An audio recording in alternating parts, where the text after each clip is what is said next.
আসসালামু আলাইকুম ফ্রেন্ডস, নতুন আরেকটা রেসিপি নিয়ে আপনাদের সাথে চলে আসলাম। আজকে রান্না করব লাউ দিয়ে চিংড়ি মাছ বা চিংড়ি মাছ দিয়ে লাউয়ের তরকারি।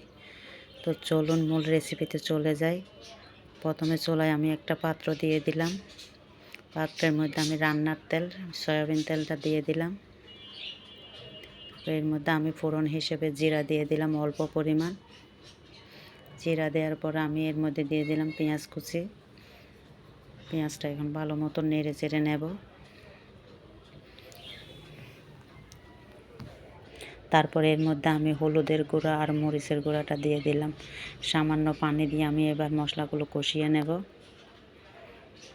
মশলাগুলো আমার ভালো মতো কষানো হয়ে গেছে। তারপরে এর মধ্যে আমি দিয়ে দিলাম ছোটো চিংড়ি মাছগুলো দিয়ে আমি মশলাটা ভালো মতো কষিয়ে নিলাম। আর এর মধ্যে দিয়ে দিলাম লবণ।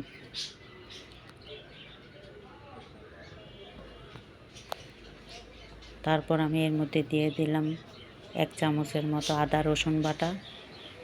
সেটা দিয়ে আমি মশলাগুলো ভালো মতো পানি দিয়ে কষিয়ে নেব। মশলাগুলো কষানো হয়ে গেছে। এর মধ্যে আমি এখন দিয়ে দেব আগে থেকেই কেটে রাখা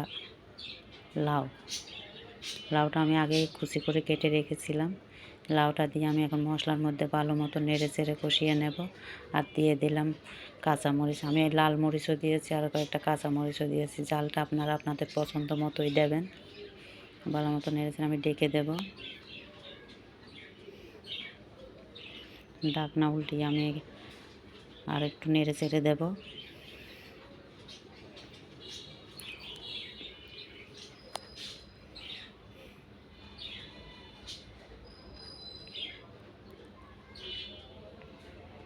তারপর এর মধ্যে আমি এবার পানি দিয়ে দেব।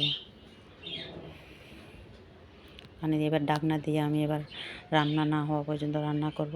এর মাঝে মাঝে কিছু ঢাকনা উল্টিয়ে আমি একটু নেড়ে চেড়ে দেব। পানিটা আমি অল্প পরিমাণে রাখবো, এত বেশি রাখবো না। শেষে আমি দিয়ে দিলাম একটু কাসুরি মেথি। আমি এই কাসুরি মেথিটা সব রান্নাতেই ব্যবহার করি।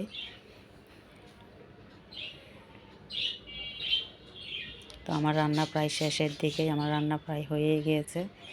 আমি এখন নামিয়ে ফেলবো। আমার রান্না শেষ, আমি পরিবেশনে চলে গেলাম। তো আজকে আমার এই চিংড়ি মাছ দিয়ে লাউয়ের তরকারি কেমন লাগলো অবশ্যই আপনারা কমেন্ট করে জানাবেন। আর ভিডিওটি ভালো লাগলে অবশ্যই লাইক করবেন এবং শেয়ার করে দেবেন। তো আজ এই পর্যন্তই। আরেকদিন অন্য আরেকটা ভিডিও নিয়ে চলে আসবো। এই পর্যন্তই, সবাই ভালো থাকবেন। আল্লাহ হাফেজ।